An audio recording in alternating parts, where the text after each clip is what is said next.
So I've got a 2012 Chrysler Town and Country minivan here, and I've got an issue with the door. The passenger side sliding door, it doesn't want to open. It just opens a little bit and then just gets stuck and you can't manually open it. So time to dig in and see what the problem is. I'll kind of give you a glimpse here what I'm experiencing.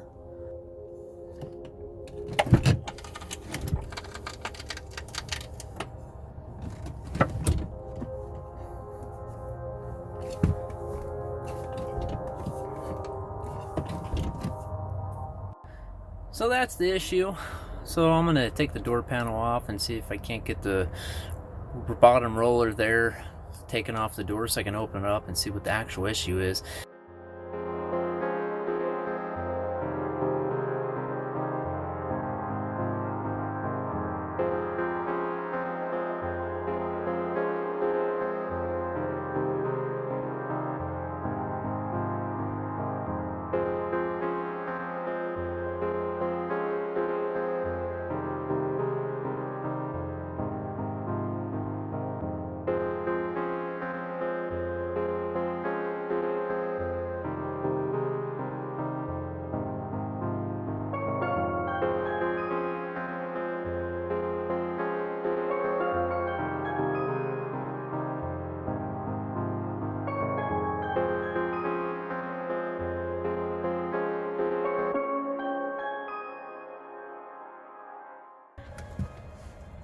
So got the door panel removed.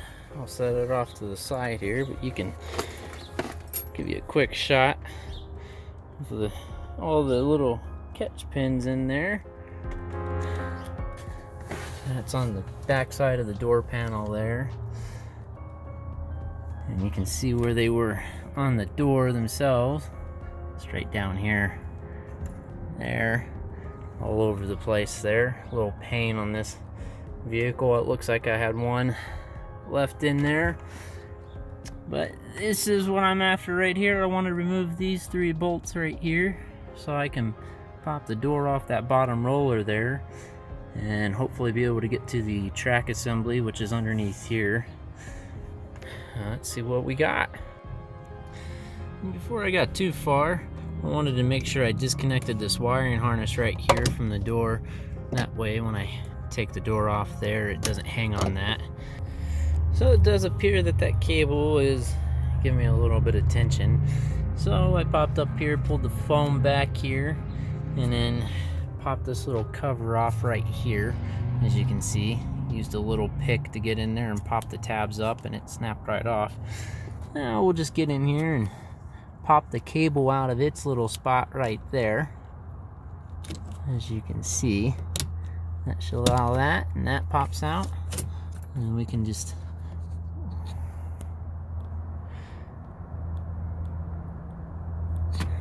let's see here. Weave this cable down and through so it's out of our way here. You might want to try and remember the route it went so you don't have any issues. Now let's get the door open. Okay, so I've got the door open. Slid there. I can't see anything what's holding me up on this guy coming back any. So I think the best case scenario right now is to actually remove the rail system right through there. Should be some bolts up here. We got 1, 2, 3, 4, and then there should be a 5th one right up under here. Just peel back the carpet some and get under there. Well, we'll go to the next step. Real quick, I do want to notate here, to be able to get the rail out, I had to pop those guys out from underneath, move him out of the way so I could drop the rail down, and that let me pull him out some. There is a cable or a little wiring harness that's plugged into the back side of the rail. You can see on the back side there's a push tab in there to release him. That's all it is, and it's in a little awkward spot.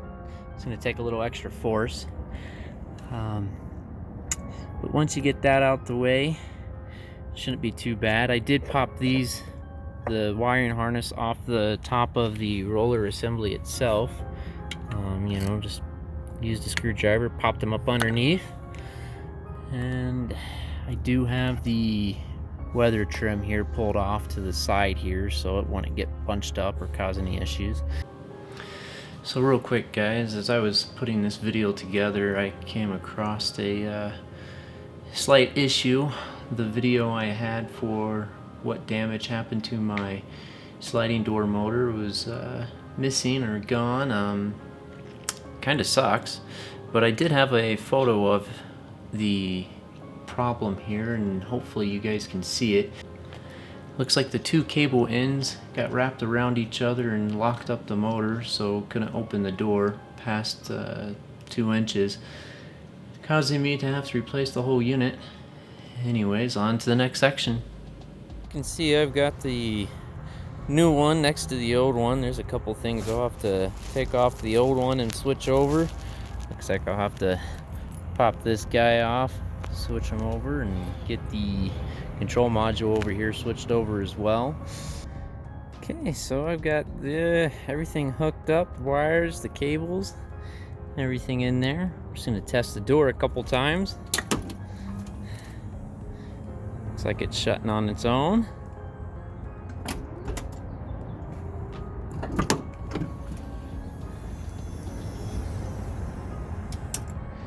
Works a lot smoother there. Okay, so that's got my door fixed. All that's left is to put the door panel back on and put everything back in place, so it shouldn't be a problem at that point. Putting everything back together is just in reverse order like usual. I hope if anybody else has a problem like this that they'll be able to see this video and be able to get a better understanding on what went wrong for them. It's not too bad of a job. A few hours maybe for experienced people, and maybe an hour or two longer for somebody inexperienced, but minimal tools. I used 10mm, a couple Torx bits, T20 and a T27 to swap things over. Spent a little bit of money, more than I wanted to. I was hoping it was going to be a simpler fix, but sometimes you can't get the easy jobs.